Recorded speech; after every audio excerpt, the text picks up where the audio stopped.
The Knights Templar, officially the Poor Fellow Soldiers of Christ and the Temple of Solomon, was a Catholic military order dedicated to protecting the Temple of Solomon, a temple built in Jerusalem under the order of King Solomon. The Templars were active for almost 200 years, creating an extensive network of fortifications across both Europe and the Holy Land. They are most famous for their military efforts throughout the Crusades, though they mainly were an economic institution, forming an early banking system. Following the First Crusade, from 1095 to 1099, the Christian world once more controlled Jerusalem and the various holy cities in its vicinity. This led to a massive influx in pilgrimages from Europe to Jerusalem. While the Kingdom of Jerusalem was quite stable and free of bandits, the nearby kingdoms and counties were not, and pilgrims would often find themselves attacked by bandits. In 1119, the knight Hugh de Payenne approached Baldwin I, King of Jerusalem, and Warmond, the Patriarch of Jerusalem, seeking the right to establish a monastic order which would protect the pilgrims. On January 16, 1120, the Council of Nablus was convened. This council dealt with many issues, both religious and secular, establishing the founding laws of the Kingdom of Jerusalem. It was likely at this council that Hugh de Payenne was given permission to found the Templars. He was also given use of the Al-Aqsa Mosque on Temple Mount. This mosque was thought to have been built over the ruins of the Temple of Solomon, which is where the Templars got their name. The Templars would from then on refer to the mosque as the Temple of Solomon. The Templars originally consisted of only 9 knights and were incredibly poor, relying on donations to survive. Their emblem was of 2 men riding a single horse, in reference to their poverty. Saint Bernard of Clairvaux was a big advocate for the Templars, being the nephew of André de Montbard, one of the Templar knights. In a letter titled In Praise of the New Knighthood, he wrote about the Templars, praising them and their mission. He also led a group of clergymen in 1129 at the Council of Troyes, which saw the Templars become officially recognized by Pope Honorius II. With this, the Templars became famous throughout all of Christendom, receiving many donations of both land and money from all of Europe. They also saw many new recruits from families eager to help defend the Holy Land. In 1135, at the Council of Pisa, the new Pope, Pope Innocent II, began the tradition of papal donations to the Templars yearly. In 1139, the Pope issued a papal bull, Omne Datum Optimum, which exempted the Templars from all laws, placing them under the express jurisdiction of the Pope. This allowed the Templars to freely and easily traverse borders and exempted them from taxes. While the Templars are viewed primarily as soldiers, the majority of their ranks were non-combatants, instead working to support the soldiers doing anything from medical help to organising finances. While the Templar Knights were sworn to poverty, they ran an organisation that had become immensely wealthy. In 1150, the Templars began a system of banking. Pilgrims at the start of their pilgrimage would give the Templars all their valuables, and the Templars would give them a letter of credit, which stated how much they had deposited. Once they had reached the end of their pilgrimage, they would show the Templars their letter and withdraw money equal to their deposit. This greatly improved the safety of pilgrims by simply making them less attractive targets for bandits, and began the system of checks and paper money that banks would later use. The Templars at their apex were not just rich in money, but also land. The Templars did their donations into buying large tracts of valuable land, buying farms and vineyards, ensuring the order would be well off even if donations slowed down. They would also buy and build castles and fortresses in both the Middle East and Europe, giving them both defensible positions during wars and places of residences for the knights during peacetime. At one point, the Templars even purchased the entire island of Cyprus, and in tandem ran a navy. During this time, the Templars were wealthy enough that they could begin giving back to the people. They began running Catholic churches and cathedrals and donated food to the needy. The great influence that the Templars had across the world meant that they had many enemies. In the mid-12th century, Saladin managed to unite the Islamic world against Christendom, starting a massive conquest of the Crusader states. This culminated in 1187 with the Battle of Hattin, which led to the fall of Jerusalem and the rest of the Crusader states. Apart from a brief time in 1229, this would be the last time Christians would hold Jerusalem until World War I.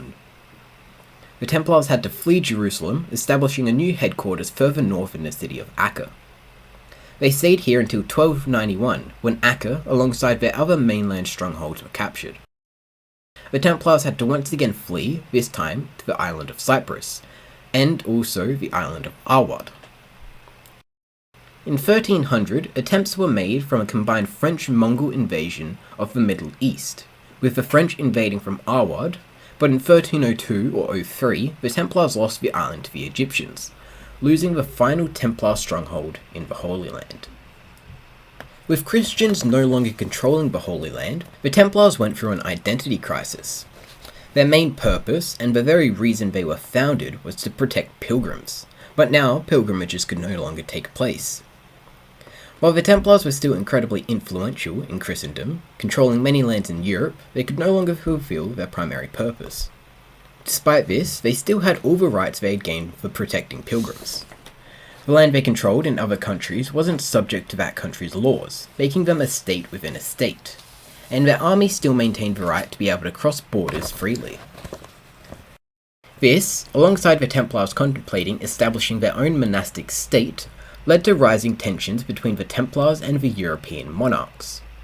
King Philip IV of France had an especially strong hatred for the Templars. He had been fighting a long war with England and had taken many loans with the Templars to finance it, and was now heavily in debt to them. The Templars had also been accused of having many different heretical and blasphemous beliefs. One of the most famous of these was the accusation that they worshipped a satanic deity known as Baphomet. During the Crusades, Muhammad, the Muslim religion's namesake, was frequently referred to as Baphomet by the inhabitants of the Holy Land. The accusations levied against the Templars likely have no basis in truth, and were simply fabricated by Philip IV so he would no longer have to pay his debts to the Templars, though some historians believe the accusations to have some truth. A number of historians have claimed the Templars would be trained to commit apostasy, that is, relinquish their belief in Christ, in the likely case that they were captured and tortured by the Muslims.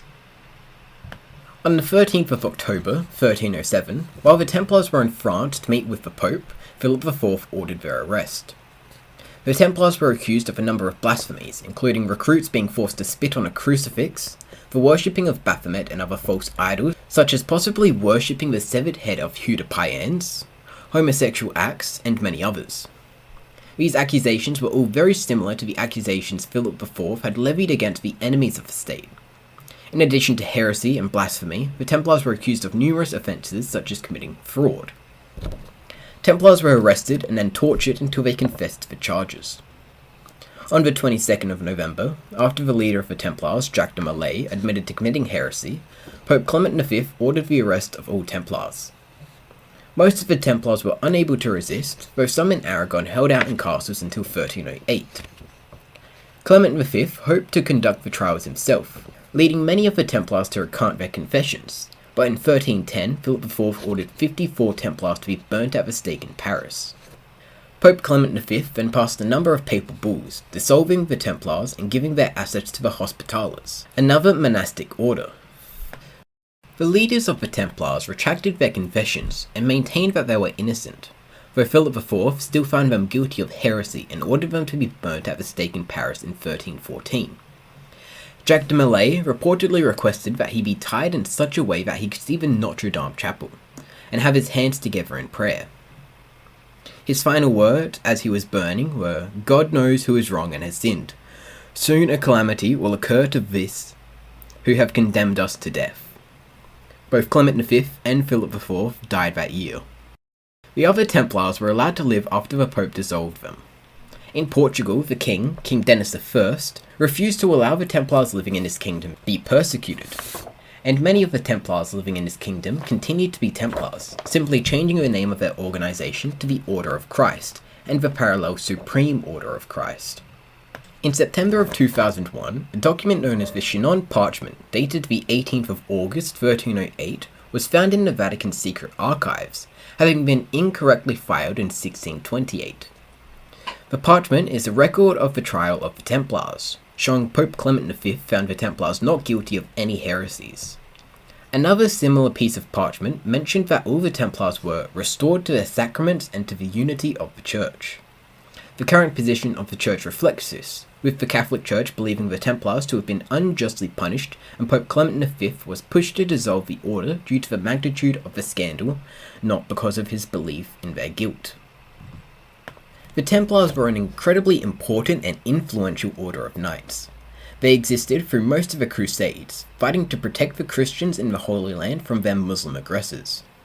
They had a monumental influence on history, through both their military actions in the Holy Land and the economic actions outside the Holy Land, leading to the formation of modern banks.